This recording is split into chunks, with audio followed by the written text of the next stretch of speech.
안녕하세요 여러분, 저는 미카입니다. Bem-vindos à sexta aula, nível 1 das aulas baseadas nos livros do Talk to Me in Korean.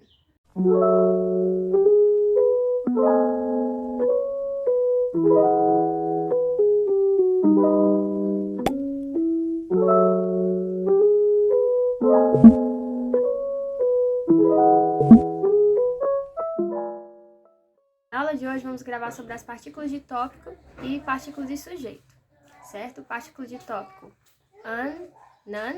Vocês sabem que cada uma an utilizamos quando a palavra que vai ser acoplada, essa partícula de tópico, utilizamos quando a palavra ela é terminada em consoante. E nan, quando a palavra é terminada em vogal, certo? E a partícula de sujeito é iga, tá? I quando termina em consoante e ga quando termina em vogal. Por exemplo, kaban. Utilizamos a partícula an. Kaban. Na, utilizamos a partícula nan. Nanan. A partícula de tópico serve para deixar as outras pessoas que você está conversando saberem sobre o que você vai estar falando. Sobre os fatos que você vai estar relatando, vai estar relacionado ao quê? E às vezes utilizamos a partícula de tópico no sujeito mesmo. Vamos ver isso um pouco na prática com a frase 저는 학생이에요, ok? 저 é eu, 학생, estudante. 이에요, nós ser ou estar, ok? Então, 저는 학생이에요. Então, estou querendo dizer que eu sou estudante. Vocês observam que tem a partícula de tópico no 저는. Isso. E lembram que eu disse que essa partícula vai ajudar as pessoas a identificarem sobre o que você está falando está relacionado a quem ou a que? No caso, 학생이에요 é estudante. Quem é estudante? Eu, 저는, certo? Então, por isso que eu utilizo a partícula de tópico no eu, 저는. Tudo que eu falar depois vai estar relacionado a mim. É algo sobre mim que eu estou falando, certo? 저는 학생이에요. Eu sou estudante. Certo? Qualquer dúvida que surgir, deixa nos comentários que eu posso estar tentando explicar depois de uma melhor forma também, certo? 저 aqui na frase tanto é o tópico da sentença quanto é o sujeito, tá bom? Agora vamos falar sobre as partículas de sujeito, i e ga. As regras são bem mais simples quando comparamos com a de tópico, certo? Então, já falei anteriormente que i utilizamos quando é terminado com consoante e o ga quando o sujeito termina com uma vogal, ok? Como, por exemplo, kaban.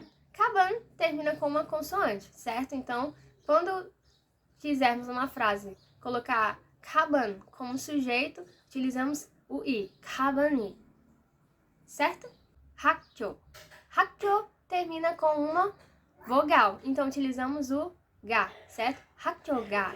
Então, basicamente, as partículas de tópico demonstra quem é o tópico da sentença e as partículas de sujeito, quem é o sujeito da sentença. Mas isso ainda não é tudo, viu? O que mais podemos falar sobre essas partículas an, nan e ga? Por exemplo, eu posso utilizar as partículas an, nan, que são partículas de tópico, para, por exemplo, quando eu vou falar sobre algo, eu quero falar, tem vários objetos ou várias coisas aqui, e eu quero dizer, tipo, um objeto específico eu não gosto, mas dos outros eu gosto. Tipo, dá também para poder diferenciar aí na hora da fala. Vou dar um exemplo. Por exemplo, a frase 이거 사과예요. 이거. Lembre-se das aulas passadas? 이거, isso. 사과 é maçã. 예요, verbo ser, estar, né? Então, isso é uma maçã. 이거 사과예요. Pronto, vamos para a próxima frase. Entendemos essa primeira frase?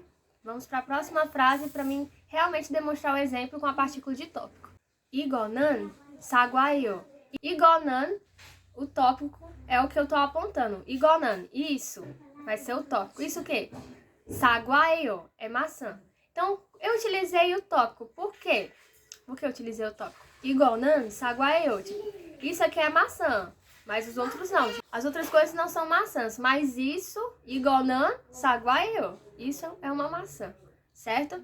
A partícula de tópico, nós podemos representar, por exemplo, diferenciar algo de demais coisas, ou então dizer, por exemplo, referenciar, tipo, isso é uma coisa, as outras não são, mas isso é, ou então, tipo, as outras coisas eu até gosto, mas isso eu não gosto. Enfim, vamos ver alguns exemplos. 이거는 물이에요. 이거는 뭐예요? Lembrem-se, partícula de tópico quer representar o tópico da frase, certo? Uma mesma frase com as mesmas palavras, só que mudando apenas a palavra em que a partícula de tópico vai estar acoplada, pode mudar total o sentido da frase. Vamos ver alguns exemplos. 오늘 날씨 춥네요. Como vocês podem ver, não temos ainda nenhuma partícula de tópico nessa frase, ok? 오늘은 날씨 춥네요. Essa frase basicamente quer transmitir a ideia de que, tipo, os outros dias não, mas hoje especificamente o tempo tá bom. 오늘은 날씨 춥네요. Certo? Porque 오늘은, tipo, o tópico é hoje, tá? Pode até que nos outros dias não tenha tido um tempo bom, mas hoje sim. 오늘은 날씨 춥네요. 오늘 날씨는 춥네요. A frase ela quer transmitir a ideia de que no dia de hoje pode não ter tido muitas coisas boas, mas o tempo em si, o tempo estava bom. Vocês viram aí? Vocês conseguiram aí ver a diferença, né? 오늘은 날씨 춥네요. E 오늘 날씨는 춥네요. Pois é, a partícula de tópico tem essa função e dependendo da palavra, pode a mesma frase ter vários sentidos, viu? Então, tenha em mente, dependendo de onde estiver a partícula de tópico, a frase muda de sentido.